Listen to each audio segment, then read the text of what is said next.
Hello, आपण बघत आहोत अनिताज किचनमध्ये उपवासाचा डोसा. कमीत कमी साहित्य वापरून आपण बनवणार आहोत डोसा. इथे आपण घेत आहोत 1 वाटी बगर आणि अर्धी वाटी साबुदाणा. याला आपण स्वच्छ पाण्याने 2-3 वेळा धुवून घेत आहोत. ते अशा प्रकारे आपण याला धुवून घेऊया. त्यानंतर याला पाणी घालून आपण रात्र भिजत ठेवू शकतो.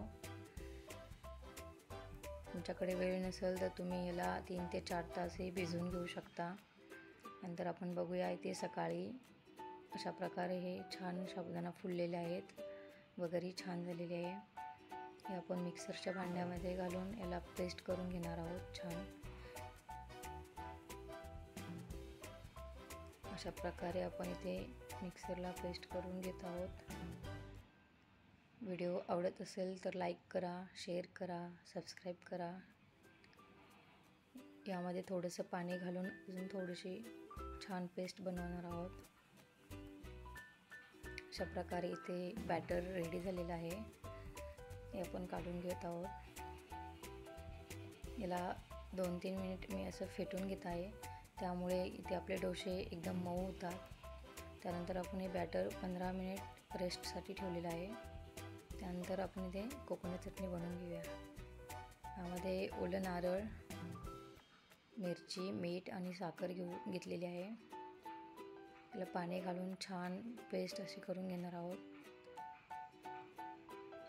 ओल्या नारळाची चटणी आणि डोसे खायला खूप छान लागतात. नक्की बनवून बघा. बॅटरमध्ये आपण इथं घालत आहोत मीठ घालून मिक्स करून घेऊया. डोसे बनवून घेऊया. इथे ते नॉनस्टिक तवा मी इथे वापरत आहे. शक्यतो नॉनस्टिकच तवा वापरावा. डोसे असे छान निघतात.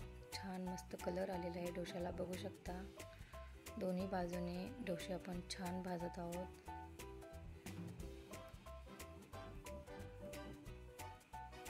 अशा प्रकारे इथे बॅटर घालून छान डोसा करू शकतो. त्याचप्रमाणे कलरही खूप छान येतो या डोशांना आणि खायलाही खूप छान लागतात. एकदा नक्की बनवून बघा. बघू शकता किती छान कलर आलेला आहे.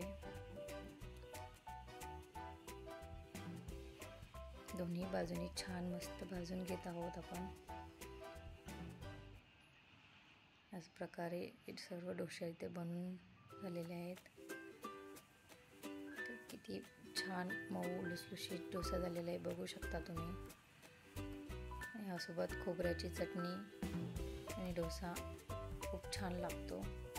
व्हिडिओ आवडत असेल तर लाईक करा, कमेंट करा, शेअर करा, सबस्क्राईब करा चॅनलला.